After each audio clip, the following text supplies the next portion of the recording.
gagawin natin ang nag-trending, ang sikat na sikat, ang pinauso ng lahat. Try natin yung bell pepper na may Cheetos. And guys, gusto ko malaman kung saan kayo nakatira at anong oras dumaan to sa inyo para malaman ko kung saan nakarating yung pagmumukhang to. Try ko na yung takis. So, ito, di ko pa ito natatry. So, anong pauso na naman to? Dahil na-curious ako, gagawin din natin siya. Yan na pala kayo. Andito ako.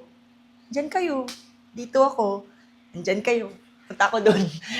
So, start na tayo dahil panchika. So, unang gagawin natin, guys, ay dapat meron kayong Cheetos. So, next is babalatan natin tong bell pepper. Ay, babalatan. Hindi pala babalatan. Hihiwaan. Hihiwain. Sana all lahat may hiwa. Kailangan mo nang linisin to. O, cut mo muna yan. Lilinisin ko. So, nahugasan ko na siya. Hindi ko na pinakita. Kasi kung papakita ko pa lahat, sana nag-reality show na lang tayo. So, hihiwain natin yung bell pepper. Ayan. And after nyo mahiwaan, thank you for watching!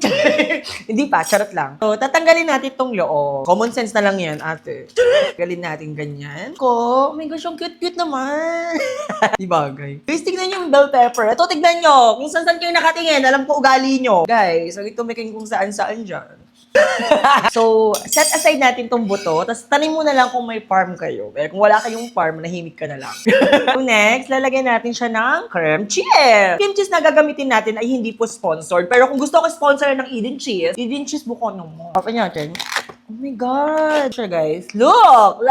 So, kuha lang tayo ng malinis na kutsara. Make sure malinis siya. Pero kung madumi yung kutsara nyo, okay lang kayo naman yung kakain yan. Lagyan na natin siya sa loob. So, ang technique dyan guys, para mukhang even yung paglalagay nyo, dapat hahagurin nyo talaga yung kasuluk-sulukan ng bell pepper. So, para even lang siya. Hindi naman kayo nagtitipid. Salpakan nyo na lang salpakan ng madami. So, ako naman, hindi ko siya titipirin kasi ako naman yung kakain. Ako tinitipid yung sarili ko guys pagdating sa pagkain. So, ayun. Ay! Ano yan? May parcel ata. So, ito na itsura ng bell pepper kapag may cream cheese na. Ito sa akin yan, pinuno ko ng cream cheese. So, hindi ko masyadong pinuno kasi sa nagbibideo to.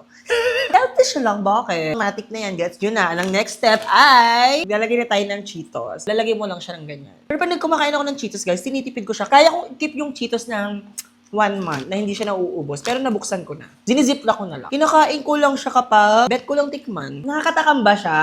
Gumawa rin kayo sa inyo para hindi kayo matakam sa akin. So, lalagyan din natin yung isa. Medyo natipid ko lang to guys kasi hindi naman ako yung kakain nito, yung nag-video. Parang yung sa Cheetos, tinipid ko rin yung sa kanya. Wala. Baka magreklamo, i-delete yung video. Inamay ko na lang guys ha, pininger ko na lang. Parang lahat na yung pinauso nilang nilalagay sa bell pepper na may cream cheese. Try nyo naman next time, tuyo ilalagay dito sa bell pepper na may cream cheese. Pag may gumawa yan, oh my gosh. Or ako yung unang gagawa. Gusto nyo ba i-try ko? Comment down below kung gusto nyo i-try ko. So, ito yung finished product guys. Mukhang hindi siya finished product. So, the moment of truth, i-try na natin. Alam nga naman, kayo pa ang mag-try. I-try ko na.